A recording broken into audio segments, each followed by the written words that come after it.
Wait, what is this? That's it. But we're live. Yeah, we're live.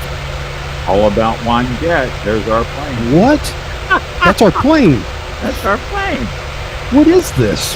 Why is our plane on the screen? Oh my gosh, it looks like I can't tell if it's going forward or backward.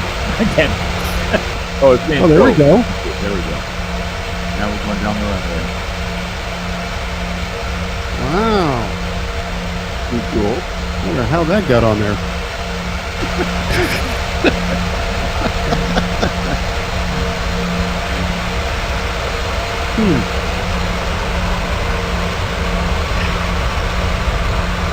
So, tail's not done yet.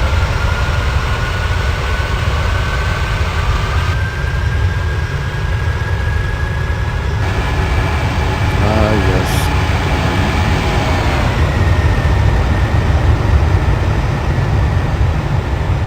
There we go. The change up of the intro here. This is All About Wine, the talk show dedicated to the wine industry since 2009, featuring winemaker, cellar master, vineyardist, and tasting expert, Ron. Basically, what we're trying to do on this program is just trying to educate people and trying to make wine less confusing and more friendly. From coast to coast and around the world. You know, we really have had some neat people on the program. I love that. Post your questions and comments during the live show on our Facebook page at www.facebook.com/allaboutwinebtr. Again, that's www.facebook.com/allaboutwinebtr. And now, All About Wine is on. Here's Ron.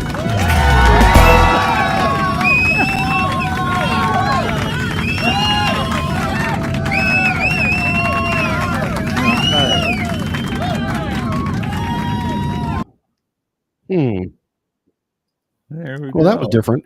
That was Wow. Okay. Yeah. Little something that took me 3 days to figure out, and gosh, what a nightmare this is. We're still allaboutwinebtr.com too. You know. Is it in there? No. Yeah. Where? It was still in the intro there. Was it in there? Yeah. Oh, I thought it said. I thought it showed all about wine BTR. Well, it shows all about winebtr.com, but I didn't know it was the link to it. I'll have to go through it again and see what's going on. Take a look at it. I saw it. Maybe not. Yeah, it could be. I didn't see it, so. But yeah, cool opening. You know, with our All About Wine Jet and everything in there. Actually, that's a little bit larger than the All About Wine Jet. All About Wine Jet. It's a little bit smaller. It doesn't use quite as much fuel. Yeah, but that has the new engines though that are economical economical engines. Yeah, they're the GE. What do they call them? It's not a hybrid, but it's the like the GE. Oh, those the Neo, the new version. So I have no idea. It's one of those. It took over 2 hours just to wrap the plane in that, and I left the Allegiant Air tail on it apparently. So yes, you did. I noticed that. I kind of borrowed that from somebody. I was like, I got to make the tail get that done. So, but just taking off from Orlando Airport. So there it is. With the moving, I was going to say it'd be a little tough, but. Put a little, a glass of wine on the tail or something. Oh yeah, I had that actually. I had your on one I did like 10 years ago or something. It had the logo that appears on our little screen up here in the corner on the left. Yeah. It had that on it, and but then the words were run off, and it was at an angle, and I thought, let me put something else on it. And I think I put a bottle and the glass like it shows on the little icon thing. So. Because that kind of fit at an angle, but everything else was just it was the words on the other side were backwards, and it was just stupid. But so I thought I'd redo it and figure out how to do it this time. So that was an experiment. We'll get a new jet for the next time. Okay. I mean, they're cheap. They're jets, cheap. Yeah. Okay. Yeah. Jets are like nothing. Yeah. So, I mean, what's 50 million or something? Yeah, it's not bad. Yeah. So, Well, uh, what did I see? I heard somewhere. Let's see. What was it? They were. Guy on the radio was talking about jets, and he talked about some rock star had a jet, and mhm, he said it's just a little small jet, and it cost him $2 million. And I mm, thought, wow, that's not bad. He says, no, you got to remember. He said that's small. He said then he mentioned another rock star like Bon Jovi or something like that. He said now mhm. he has a jet. He said and that's going to run you $20 million. Yeah, And he said now that one, is a jet. The small one you can't quite make it across country. This bigger one yeah. you can. So Well, that's yeah. that. Was it Iron Maiden? Ed Mhm. Force One. They have a 747, Oh, did which is they? ridiculous. Yeah, it's ridiculous, and they fly it around like it's a car. You're like, Yeah, that's they just load up and go. I mean, that's some worldwide. That's a jet and a half. That's a big one. that's a Uh, big, yeah. then that Um, uses lots of fuel too. oh yes. Yeah. But Yeah. what a nice way to go though.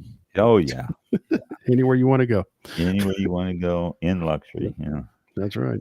Yeah. Um, so we are. We're on. Yeah. We So we here are we on. We here we are. are on. We're live. 7:08 p.m. Mm-hmm. All about wine on day before Valentine. Halloween. Oh, that's right. No, Valentine's. Yeah. Valentine. Wrong one. Wrong one. Wrong one. Day before Valentine's. Mhm. I was going to look up something about what wines pair good with chocolate, but red wines. I mean, that Mhm. pretty much takes care of it right there. Red wines pair well with chocolate, and uh, get some rich red wine and some good dark chocolate, and it's a great combination. Just really a fantastic combination. So, if you're looking for a wine and chocolate combo for tomorrow, then get yourself some good chocolate, not just Hershey's milk, but spurge a little bit more, and then some nice Cabernet or Pinot Noir, or well, you can go on Merlot or just about any red. There's quite a few of them out there. I'm a Barbera fan myself, Carmenere. Had any of those and chocolate, and you can't beat it. And if the miss or significant other or girlfriend or whatever is not a red wine drinker, then get yourself some milk chocolate and some lighter white wine, and I'm sure they will be thrilled anyway. So, as long as you're thinking of them, that's really the key. Okay, so some uh, announcements, and then do some more definitions and uh, uh, something I found that I wanted to go through with you on and talk about a little bit. I actually probably read some of it so I won't misquote. But first, start out. Cigar aficionado and whiskey advocates is putting on a great cigars and perfect pours whiskey festival. The Big Smoke meets Whiskey Fest, and it's going to be in Tampa at the Hard Rock Casino and Cafe in Hard Rock Hotel and Casino, I guess it's called, in Tampa. On when is this? Right in front of me, Saturday, March 29th this year at the VIP admission 5:30 to 9:30 is $495, and the general admission 6:30 to 9:30 $345, and it's quite a deal. 30 plus cigars, hand rolled cigars. You'll be given samples of exciting selections of whiskeys and spirits, meeting cigar makers, distillers, blenders, and lots of food. So if you are so inclined to be at a cigar and whiskey event, this is the one here in beautiful sunny Florida, and it has been beautiful and sunny here too. I was talking to The cigar guys, they've been on a couple times on the show. Craig and Mike and Cap, and they're all north of the Florida state line, and it is cold everywhere up there. So my sympathies out to everyone out there. But here's a good chance to come down in a couple weeks to, in a month, a little over a month, actually. Today's only the 13th, to Florida, sunny Florida. Hopefully it'll be warmed up some up there too in the north. It has to stay warm down here now. The boys of summer reported for spring training baseball last Wednesday. The pitchers and catchers, yesterday, I said last Wednesday, yesterday, pitchers and catchers reported. And I think the rest of the team comes in Saturday. So the baseball boys coming in. First preseason game is scheduled, I believe, for Monday. And then the season officially opens just about the time that this big whiskey or this big smoking whiskey festival is right around the end of March. So we got baseball upon us, which means that when baseball here, it's warm enough to play baseball, and not everybody has indoor stadiums. So we've got spring and summer right around the bend here. Okay, something else, another festival that I wanted to tell you about too. And let me find this one. This is in the newest issue of Wine Spectator magazine, obviously, because that's one that that has all these things, all that. Here, save the date, Wine Spectator's New York wine experience coming up. This is way at the end of this year, October 16th to the 18th. It's going to be at the Marriott Marquis in New York City. And it's just a weekend of celebration. There's big dinners, there's wine tastings, there's all sorts of stuff happening at this thing. Prices are outrageous for the whole weekend. If you attend all the events, I think it's going to run you something like $3,000. But it is really quite an event. So if you're a wine drinker and you have extra money that you don't want to spend on a bottle of wine, and I say that because this issue of Wine Spectator lists wines, some of the best wines around, and some of the prices they have for some of these, especially Burgundy wines, outrageous. Well, here, Louis Dutour 2022 Romanée Saint Vivant La Couture Journaux. I probably destroyed that name, but it makes no difference. It's Louis Dutour, 98 points, $1,250. Pierre Domé Chamberton, 2019, $2,000. I was talking to an engineer last night, my wife, and I said, how can people afford those? That's for the elite. That's not for us. That's not for most of the people. I even told her, I said, that's not for the people who listen to All About Wine.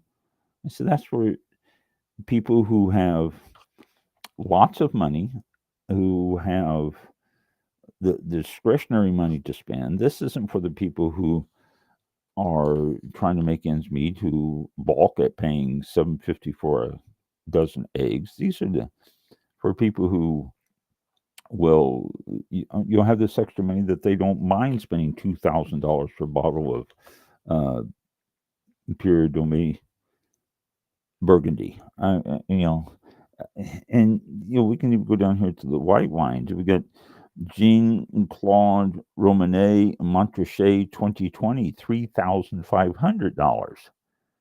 Come on, there's lots of Montrachets out there that you don't have to spend $3,500. You know how many cases of good wine you can get for $3,500?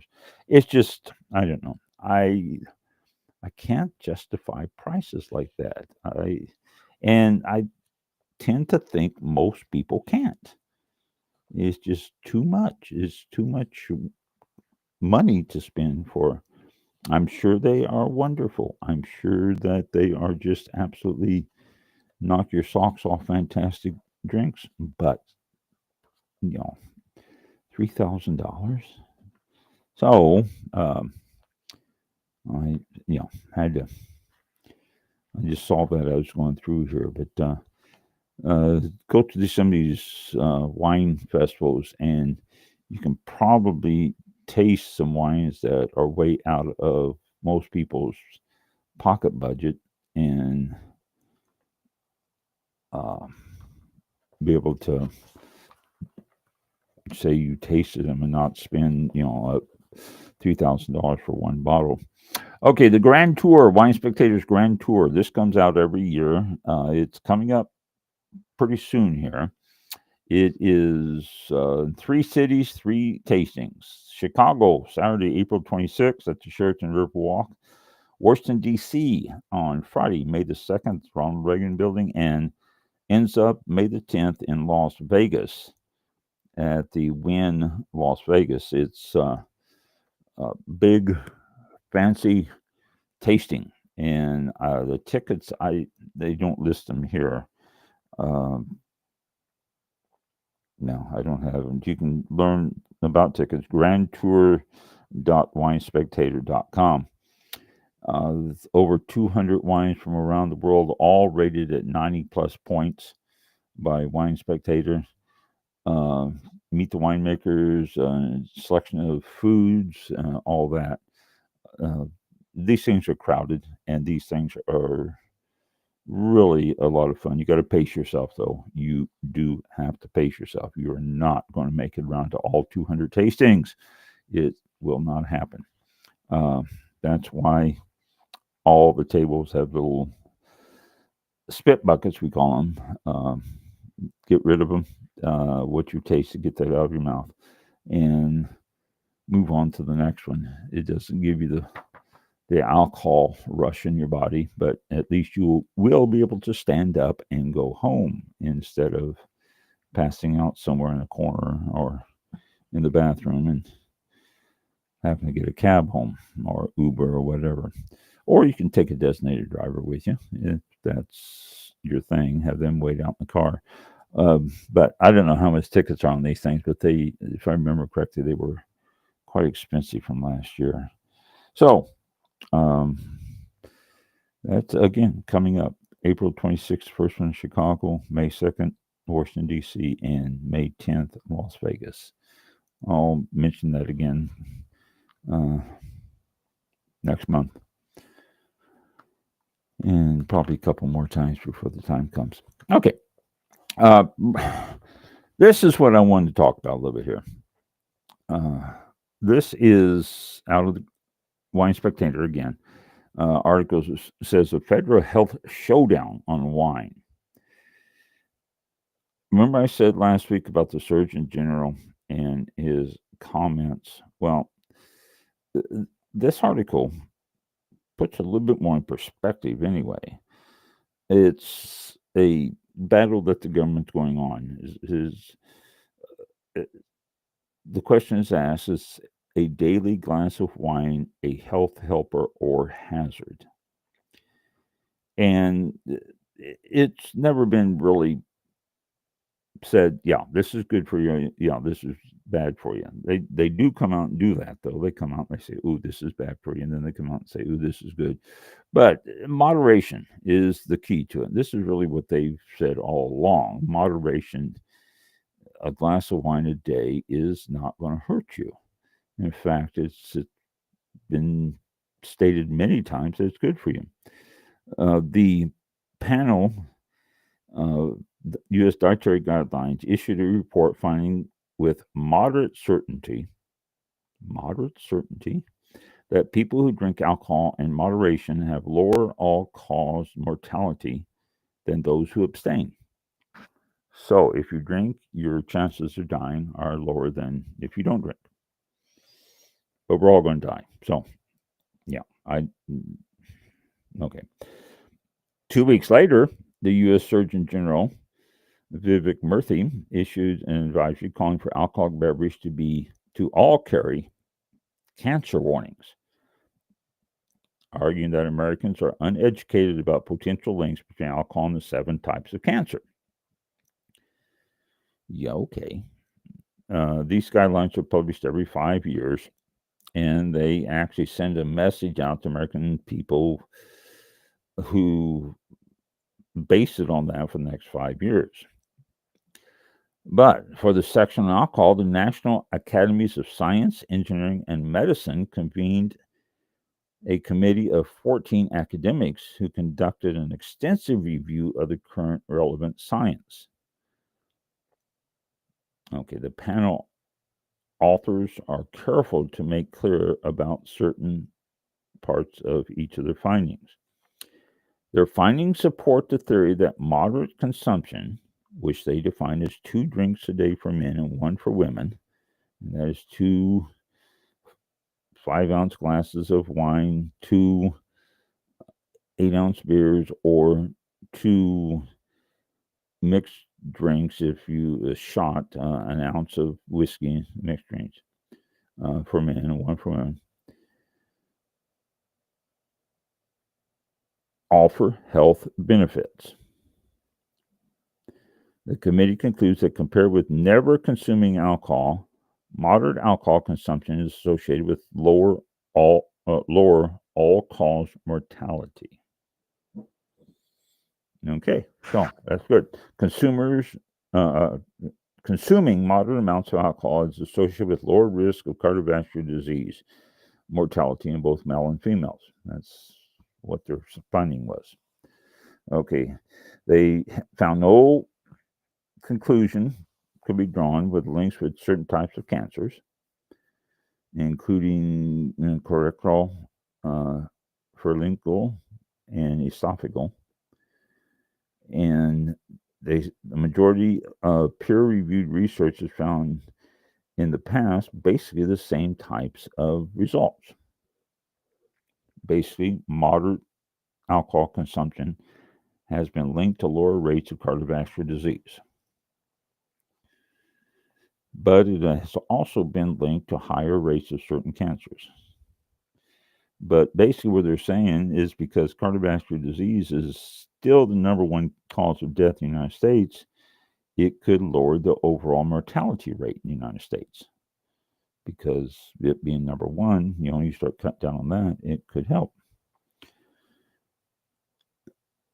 The Surgeon General, though, felt that cancer risk should be highlighted. In his statement, he says alcohol is a well-established preventable cause of cancer, period.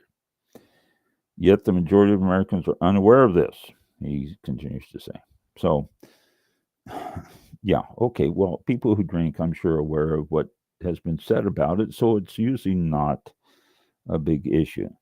The Surgeon General does not have the power to mandate warning labels, though only Congress does. So he recommends, but it doesn't establish warning labels. The panel's recommendations are not always adapted, but they carry a lot of weight.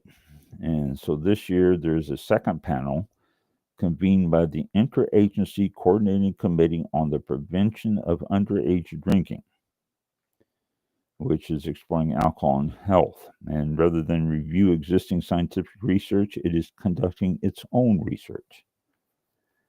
The 6 members of the committee are substance abuse experts. So, all this means is that they're still debating it back and forth. That over the federal government is actually just heating up again. It does this. It goes in cycles, and it heats up, and the government says, oh, this is bad. You shouldn't be drinking. Then the government comes out and says, well, a little bit here and there is not going to hurt. And then they come out and say, well, you really have to have some drinks, because if you don't, then it could be bad for you that way. And then they come out and say, no, you shouldn't be drinking. It's an ongoing thing. I've read too many things that a drink a day, 2 for men, one for women. And it's all about wine, so I'll mention this about wine. But a drink a day will not hurt you. Okay? In fact, they're saying that it's probably good for you. It probably will lower the mortality rate and stuff like that. That's always what my thought has been. And I ignore a lot of the other stuff that comes out. It's always fun to hear what they say, but hey, we really can't jump back and forth on all that stuff all the time. So that's where we're at right now on the health issues of drinking and wine, and it will not stop there. We will revisit it, I am sure, in the future. Okay, Wine Spectator also this month came out with Best of the Best. Their editors profile the world's greatest wine regions and a guide to the wines from those regions. And it was interesting. It was an interesting article. Actually, they broke down a whole bunch of different regions. California Cabernet, talked about that. Then they showed different California Cabernets and their prices and scores. And they started out at a 99 for McDonald Cabernet Sauvignon Oakville 2021, $225. Not bad. A 99 score. Near perfection under Wine Spectator eyes. And it's only $225, which is, I think, reasonable. Personally, $225 for a 99 score 2021 Oakville. I like Oakville Cabernets. Before Oakville started to get real expensive, I used to have quite a few of them back in the day. I say back in the mid 70s, late 70s, when I was drinking a lot of them, and they weren't quite as expensive as $225, but $225 counting in inflation. I mean, what I paid for them back then probably interprets to $225 now. It's just about at that point. So, $225 for a Cabernet. Next one's 98 Kinsman Eads Cabernet 2021 from Oakville, $295. And then Schrader Cellars Cabernet Sauvignon Napa Valley RBS Backsetter to Kalen Vineyard 2021, $525. And the reason I went down to Schrader, because Schrader Cellars is listed throughout this list that they have here for Best of California Cabernet. Schrader Cellars, I can honestly say I have never had a Schrader Cellars Cabernet. Probably one of the reasons is because they weren't in existence when I was up in Napa in that area as much as I was back years ago. But another reason could be the fact that they are so bloody expensive. On this list, Schrader Cellars is by far more expensive than anyone else's on that you can come with. Almost every one of their Schrader Cellars is $525, except for a couple of them that is a 1.5 liter, and those were both $1,295. So, yeah, okay. But the rest ones on this list range anywhere from 200. Oh, well, here's one for 135, but rating from there on up to it's outrageous. They also talk about California Chardonnays. Number one on this list is Albert, however it's pronounced, Chardonnay Canaris, Larry Hyde and Sons, 2021, 97 score, $95. Reasonable if it's a great Chardonnay, and you're looking for great Chardonnays to be on this list. So, $95. Most of these Chardonnays are right around $100, give or take $10, $15, right around $100. But Aubert, Aubert, is listed as the first 4 on this list. Then they are again listed with 96 scores, 5 in a row, and 95 scores with 2 more in a row. So they are, I'm not sure where they're located in Sonoma, but they are definitely a powerhouse there with their scores. And then California Pinot Noirs are listed here, and Occidental is the first one. It's $125 and 97 score, and then they go down 96 Albura again, and then they range down from there. But these Pinot Noirs are interesting because they go from $72 on up, with $125 being sort of a high end for these. Here's one at $150, but $125 is high end for Pinot Noirs. But these are California Pinot Noirs, and it makes you wonder.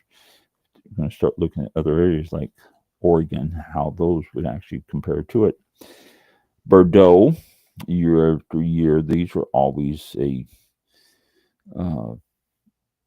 famous wine region that continues to be right on up there. But these aren't real expensive either. They start out with scores of 94, and then they go 94s, 93s, and that's what they have listed here. And these prices range anywhere from, well, here's a high end at 527, Saint Emilion 2021, to the number one on the list, $216, the Saint Julien 2021. So not real expensive. And then the Burgundies, which I just told you about, which is just frightening. The price that they're asking for those things for high end of these. And whites and reds both are the same way. Domaine Le Fleuve Chevalier Montrachet 2021, $2,197. Come on now. Yeah. If anybody buys these wines, please email me and tell me I'm wrong, because you have to buy them and have to drink them. The Rhone, these are a little bit more recently priced. There's one that's up there at $575, but most of them are around upper 200s, mid 200s. The Rhone whites, again, there are some outrageously priced ones. Here's an $800 one, but most of them are in the 100s, and a few of them jump up higher than that. And Piedmont, these Piedmont demand prices, and they get them. Barbaresco, Barola is the one that is high priced here. Barbaresco is just as high. Prices at 1,500, leads the group at a 99 points.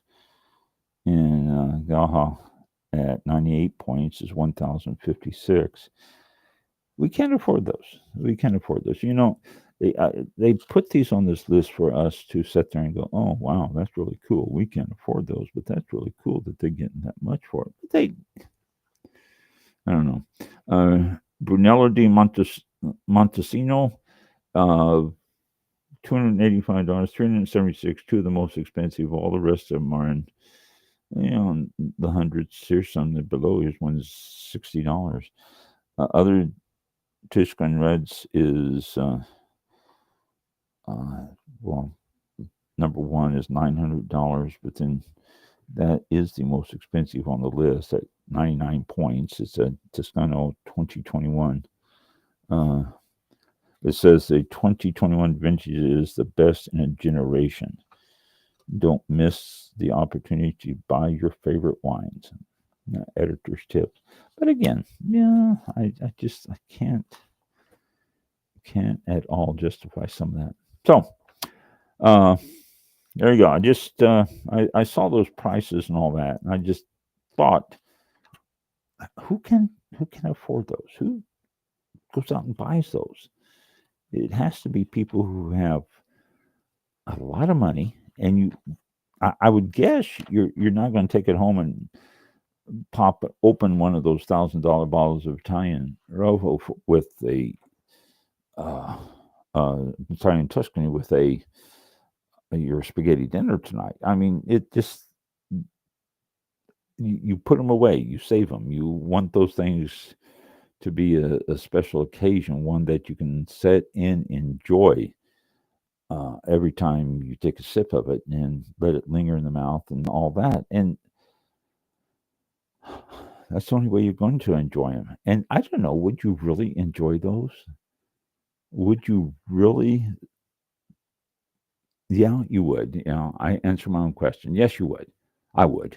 But if you go out and spend $1,000 for a bottle of wine or $1,500 for a bottle of wine, would you enjoy it, or would you think about how much you paid for it each one and think every time this isn't living up to $1,500? And I think that's what would happen. I think the price would get in people's way. Mentally, it would get in your way. I've had some very expensive wines before. I have to admit, I didn't pay full price for the expensive wines. They were part of a group of us that would get together and try different wines and stuff like this.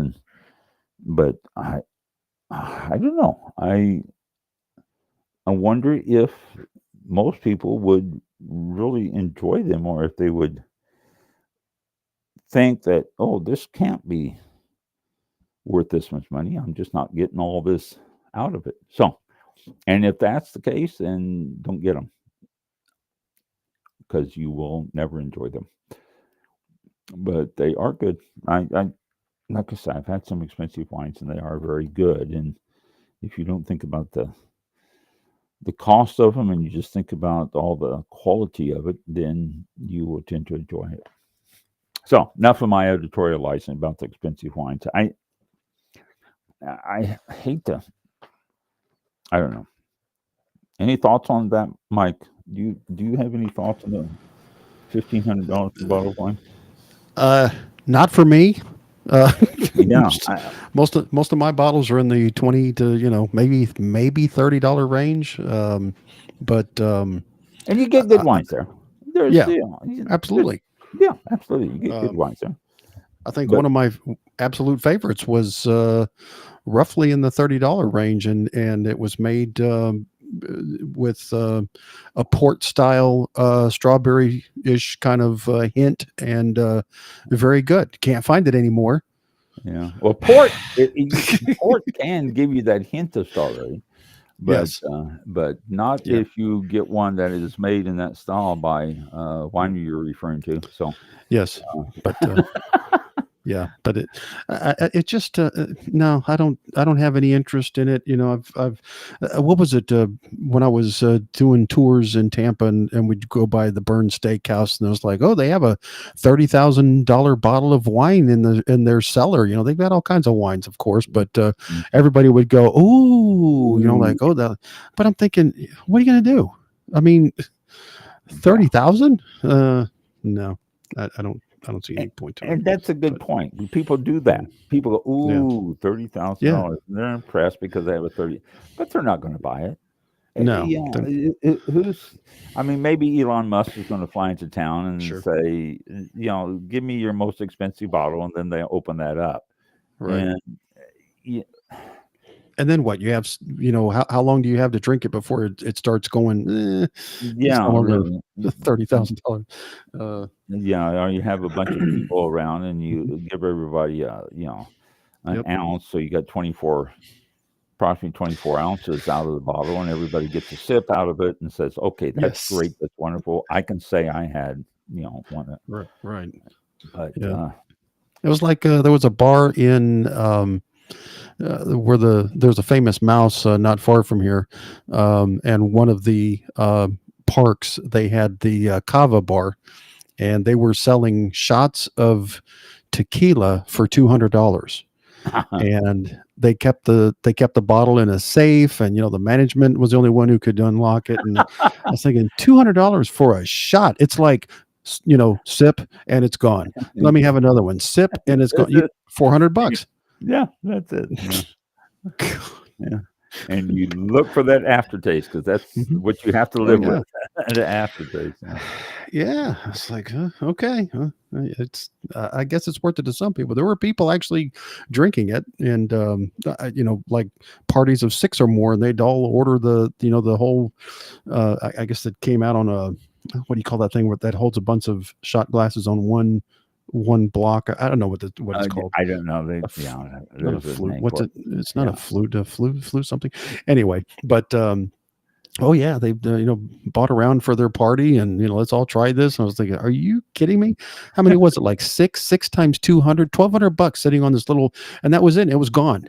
It It was was, like a sip, and it was gone. $1,200, and I don't know. and, Maybe I'm not a fan of that, but and the thing is, they do have, and we speak about wine because we are Mhm. all about wine, but they Sure. have that in all the drinks.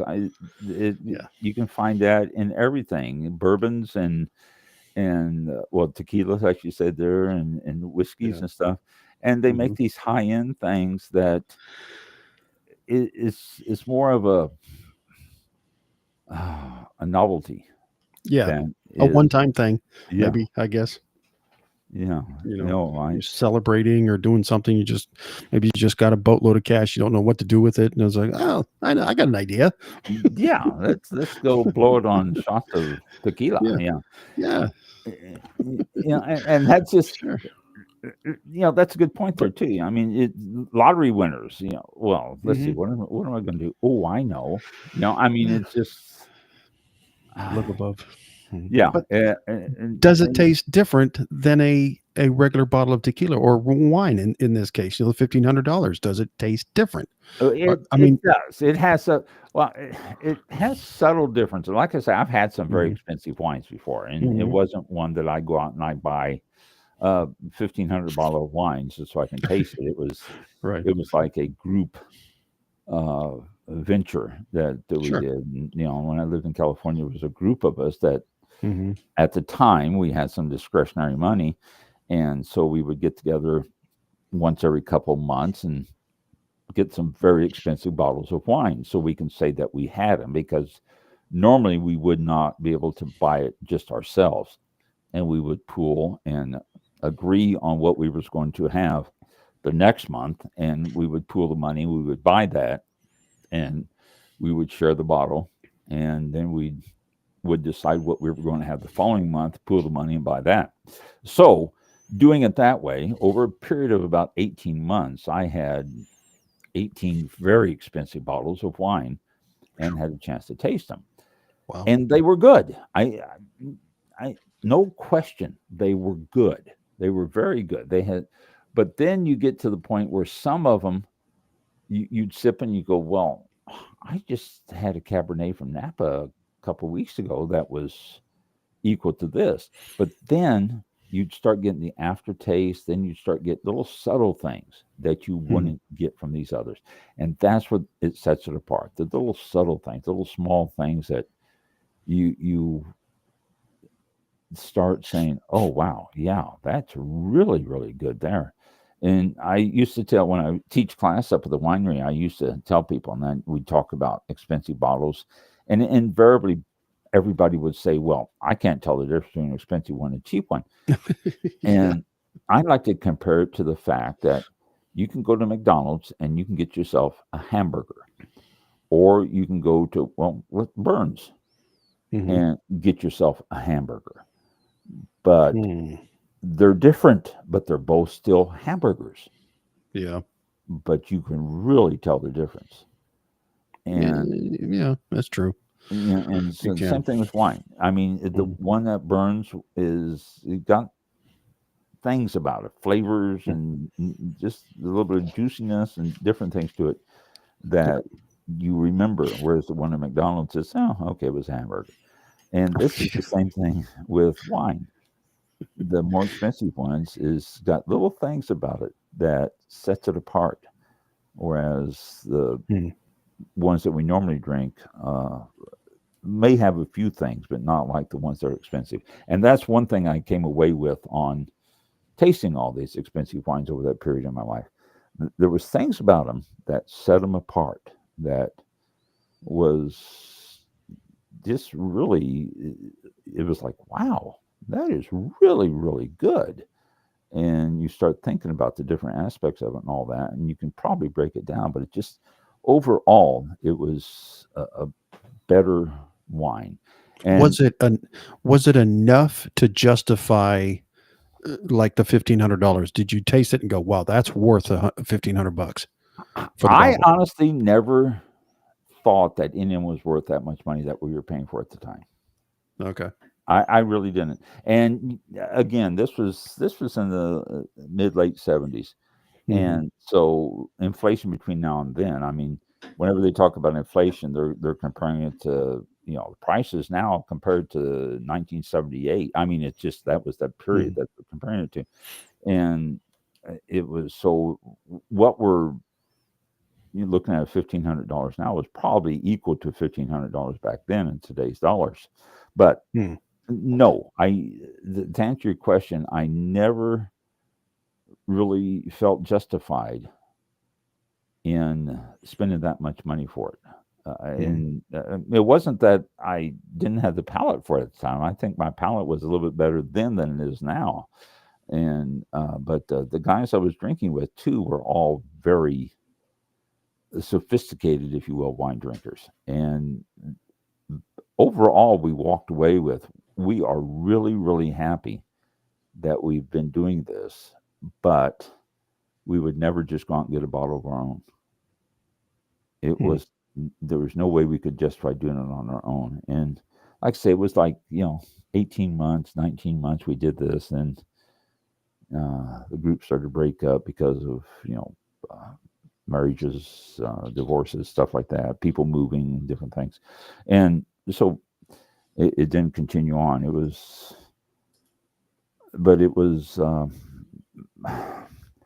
no, overall, I can't see justifying paying that much for a bottle of wine.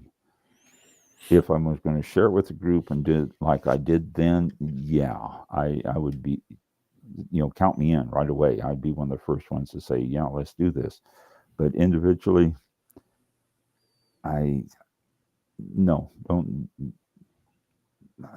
could not justify that in any way, shape, or form myself. Definitely not as a daily drinker or something, No, like it's not going to go out and, this week I'm going to pick up another, 1,500 because I drank the last one last week. It doesn't make any sense. But no, it doesn't make any sense. Yeah, not a daily drinker for Not that. a daily, no. And the other ones, yes. Yeah, exactly. So I don't know. I just and this is the thing with prices. And I see prices on expensive bottles all the time and all that. Under $50 is about the range for most everybody that's listening to this show. I would venture to guess. I don't have any statistics on it, or I never took any surveys. The way nobody ever contacts me, I don't think surveys would work anyway. But I would just guess that the people who listen to this show are below $50, maybe below 75. It depends on what they're looking for and all that. But I don't think most people that listen to All About Wine are people who spend $7,500 a bottle of wine. Maybe a splurge here and there.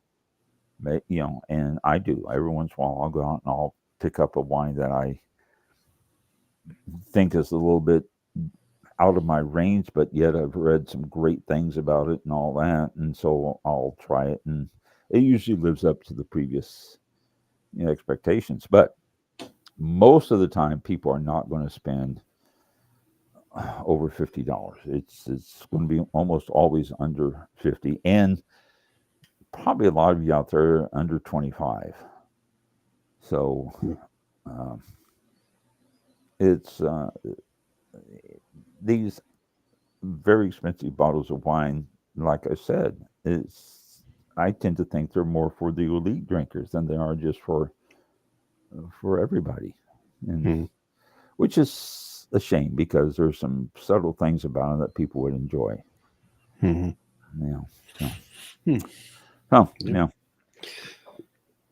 were sitting there in the background. I just wondered if you had any ideas on this. Oh no, Yeah. that's out of my. Yeah, we get up a certain point, and I'm like, I'll let somebody else drink it and tell me how it is. And that's about what I am too. If anybody out there, get a group of people around where you live. Do that. Get them together and Hmm. say, okay, we're going to pool some money. We're going to every 2 months. Say you got 6 of you, and there's what 24 ounces in a bottle of wine, give or take. Actually, but around 24 ounces. And so if you get 6 of you, then that's going to give each of you a decent little drink there. And 6 of you getting bottles that are $600-700 every couple of months, you can pitch in $100 every couple of months and get a chance to drink some very, very good wines, and only cost you $100. So that's one way to do it, and that's a type of thing that I used to do, and we got some very good wines doing that. Ones that we would normally walk right past on the shelf, and so it's just an idea. If anyone's looking for different ways to try some high-end wines, that's one of the better ways I have found in my life that you can do it, because you certainly can afford it by yourself. Geez, it's 8 minutes till 8. Let me do some definitions for you here before I let you go tonight. Let's see, what was I up to last week? I can't recall. I had written down Beaujolais, I think, was the last word. We were in the bees. Yeah, I I know think. we're in the bees. I need to start writing this down. Trouble is, I Those- write it down, then I lose I thought it my was. note. Yeah. I wrote ending with Beaujolais, and I misspelled it because I don't know how to spell that. It said you were drinking Bonterra organic, and then ending with Beaujolais on the alphabet. So Okay. I know we at least got to that point. If you went a little bit further, I don't have that down for some reason, but that was I don't the think last I word. did. Let's see, frame and barrel making. Okay, I know we did those. Batonnage. I did this Baronoche Lace. Blending, blind tasting. Did we cover blind tasting? I thought, yeah, if you're going in alphabetical order, I I can't find Beaujolais on this list. Huh. Botrytis Senora, Bodega Blush I Blind. don't have Botrytis on here. Okay. Blanc de Noir, Black Rot. I don't think I covered that. Black Grapes. Bitter, Biodynamic. Engineers bring me in a bottle of wine right at the end here. Yeah. That's all right. Give me something to drink for the rest of the evening. Well, let's bentonite. I don't think I covered bentonite. Baron Auslese. I think I did Baron Auslese because I was talking about the sugar levels of it. Baron Auslese and Trockenbaron Auslese and all that. So I think I did that. So let me start with bentonite, and then I'll start making a note of where I stop from now on. So then that way I won't be searching for it. But first, the wine. Jack's Peak is what this one is. Jack's Peak Pinot Noir, 2023, out of California. Jack's Peak was established in 1924. Wow. Says Jack's Peak. The minty vistas throughout California offer spectacular views from the coastal regions and inland forest. Jack's Peak wine is a tribute to the extraordinary panoramic sights in and around wine country, which basically is California, I suppose you can say. This Pinot Noir shows nuances of black cherry, plum, and toasty oak on the nose, with flavors of strawberry, plum, vanilla, and spice, with a lush, rich finish. Excellent paired with roasted turkey, lamb chops, and mushroom risotto. they just described the Pinot Noir and the aromas and flavors of that. That is just a very good Pinot Noir description there, because Pinot Noirs will come up with those types of nose and characteristics and flavors. Legs, not real pronounced on the legs. Wow. What's the alcohol level? I didn't say, did I? No, I didn't. Alcohol 13.5. Okay. That surprised me. I'm not getting legs on this. There are a little bit of them coming up now. The plumminess is pronounced in the nose. I'm getting that. More plum than I am any black cherry or cherry.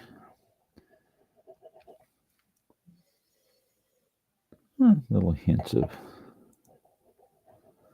black cherry, but more plum. That plum is very predominant. And what's it taste like?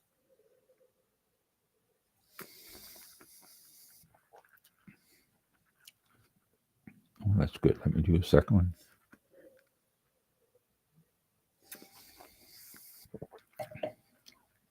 That plum really comes out in the taste. It lingers in the aftertaste too. There's predominant plum in this one. Hint of black cherry in the taste. I'm not getting strawberry. They said strawberry. There's just an accent. Tall berries. Vanilla is coming out, but that's from the oak. I'm sure this was oak aged. Most Pinot Noirs are, so that vanilla is probably from the oak. The aftertaste is very nice. It's not lingering a long time, but it's enough so you can still pick up on the oak. That vanilla is in the aftertaste more than the plum. Very pleasant wine, though. Very pleasant. I didn't know we had this. I wonder where she picked this up. She's always looking for deals when she's out, and she'll see one and she'll grab it. Jack's Peak Pinot Noir, 2023, out of California. Still a little young, but very nice Pinot Noir. All right, let's do some definitions, and then we'll let y'all go for the night. Bentonite. This is a clay compound used in the fining process of white wines. The clay binds with solids that might otherwise cause a white wine to become cloudy, removing them from the wine. Although some molecules that would contribute to the wine's flavor profile are also removed in this process. So you dump bentonite in it, and it clarifies the wine, but you can also lose some flavors. Berry, B-E-R-R-Y, berry. This term has two meanings. An individual grape is called a berry by grape growers, and I think it is by just about everyone, isn't it? It also describes the set of fruit flavors found in many wines, which includes strawberry, raspberry, blueberry, etc. So I'm picking up a berry taste to it. It's just a fruity taste. Next, bin number, B-I-N. A term sometimes used to designate special wines, but often applied to ordinary wines to identify a separate lot or brand. In fact, some wines you buy will say bin 32 or bin 26 on the label. It's designating the lot, that it's a special wine, special lot. So that's usually what it is used for in identifying there. But bin numbers are just a separation to keep wines apart in the cellar most of the time. Biodynamic, a farming strategy that combines principles of organic farming and concepts developed by Rudolf Steiner, who is an Australian philosopher. Some of these include the use of manure and compost as a substitute for artificial chemicals, incorporating livestock into plant care, and the following of an astronomical planting calendar. I have talked a lot about biodynamics on the show, so if you want to know a little bit more about it, look on archives. If you can find archives now, I don't know, since we switched off of Blog Talk Radio. They're still on our website, though. You can go to our website and find archives and check out biodynamic there. Bite, the next one, B-I-T-E, a marked degree of acidity or tannins. An acid grip on the finish should be more like a zestful tang and is in general prized only in richer, fuller-bodied wines. So when you sip on a full-bodied wine and you get this, what they call here the acid grip, zestful tang, then that's good, what you look for. You don't want it to bite you. You don't want that sudden you take a sip and go, oh, that bites. And a lot of times people use that term without really thinking too much about it. But a lot of wines, especially the cheaper wines, if they're not balanced well or if there's too much acid, it will bite the tongue. It will bite the mouth. Bitter, B-I-T-T-E-R. Now, this is, okay, let me read your definition. Describes one of the four basic tastes, along with sour, salty, and sweet. Actually, there are 6 basic tastes now. Sweet, sour, bitter, salt, umami, and kukami. These are all described as taste. Umami, discovered by the Japanese, I want to say 15 years ago, if not longer. Umami is savory, the taste of savory.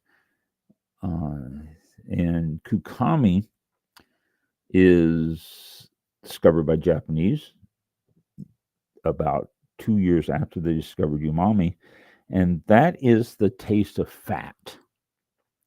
Fat has a unique taste in the mouth, and it's described as kukami by the Japanese. So I always describe umami, and I'm getting off this for a little bit here, but it's still one of the basic 6 basic tastes. Umami is like you cut into a steak, you put it in your mouth, and you just taste this wonderful taste of the steak, the juiciness and the flavorful taste that you get in your mouth. That's umami. But then all of a sudden you bite down on a little piece of fat that's on the side of that bite of steak that you just put in your mouth, and you hit that fat and it releases the flavors into your mouth. That's kukami. And that's really the best way to describe umami and kukami, just like that. That is 5 and 6 on the basic taste. Some grapes, notably Gewürztraminer and Muscat, often have a noticeable bitter edge to their flavors. Bitterness can also be imparted by the use of underripe or green stems during the fermentation and aging process. If the bitter quality dominates the wine's flavor or aftertaste, it is considered a fault. In sweet wines, a trace of bitterness may complement the flavors. In young red wines, it can be a warning signal, as bitterness doesn't always dissipate with age. Normally, a fine, mature wine should not be bitter on the palate. There you go. So, if you're detecting bitterness in the taste, that's basically a fault. You should not have a bitter wine. You will see it like they described here in younger wines or stuff like that. But overall, bitterness is not something that you should detect in a wine. Black grapes, another term for red grapes. Also in medieval times, used specifically in reference to Malbec in Bordeaux and Cohors in France. So they were referred to as black grapes. Black rot, a disease caused by the fungus of, Gugnardia bidwelli, that originates in North America and thrives in wet weather and mild temperatures. Black rot can be incredibly destructive to vineyards, attacking the entirety of vines and leaving grapes shriveled and darkened in color. And it happens more than it is cared to be mentioned, but it happens. So that's black rot. Let's do a couple more here. Blanc de Blanc, white from whites, is what that actually means, meaning a white wine made entirely of white grapes, such as champagne made only of Chardonnay instead of a mix of white and red grape varieties. But then you have Blanc de Noir, white from blacks, meaning a white wine made of red or black grapes, where the juice is squeezed from the grapes and fermented without skin contact. The wines can have a pale pink hue. This term is used for champagne that is made entirely from Pinot Noir and or Pinot Meunier grape instead of a mix of both red and white grape varieties. So Blanc de Blanc and Blanc de Noir. And there you go. It's already almost 10 after 8. So, but we got on a couple minutes late. So, wow. Yeah. Wow. Okay. Let's see. Let me write the last word here just in case you didn't catch it on your list. And blending is the next one, so we can, okay, we'll start there next. Next. Okay. Got that down. All right. So speaking of our next show, it will be on February the 20th. That's next Thursday at 7 p.m. Eastern time, right here on wherever you can hear us on. It's actually I know we're on YouTube because I got the notice, and we're on Facebook Live. I know that for sure. So it is going out there, and there is a way to do this. Otherwise, I'm going to look at one particular. That one that emailed me earlier, find out how that goes, and see if we can put the shows up there and continue to go out into the archives. So we'll end the show at this point at, like you said, almost 10 after. And thank you for tuning in, and we'll talk to you all next week. If you have any comments or questions or anything, be sure to contact us on social media if you want, or email Ron directly, allaboutwine101@gmail.com. His email again, allaboutwine101@gmail.com. And you can do that if you have a question, a comment, little story of your own about wine. You want to be a guest on the show, you're in the industry, or know somebody who is who might be interested, let us know. And just use those methods that there. I think email is probably quicker for you, but you can also comment on the show on the social media. So let us know.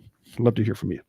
And with that, talk to you all next week. Be safe. Have a good God, I almost said Thanksgiving. Oh my gosh, what am I? Valentine's Day tomorrow. Well, so you skipped enjoy Halloween at the beginning, so you're right up to Thanksgiving now. Yeah. That must be it. Yeah. All righty. Well, I guess we go to the old outro, and we'll talk to y'all next week. Oh, how boring.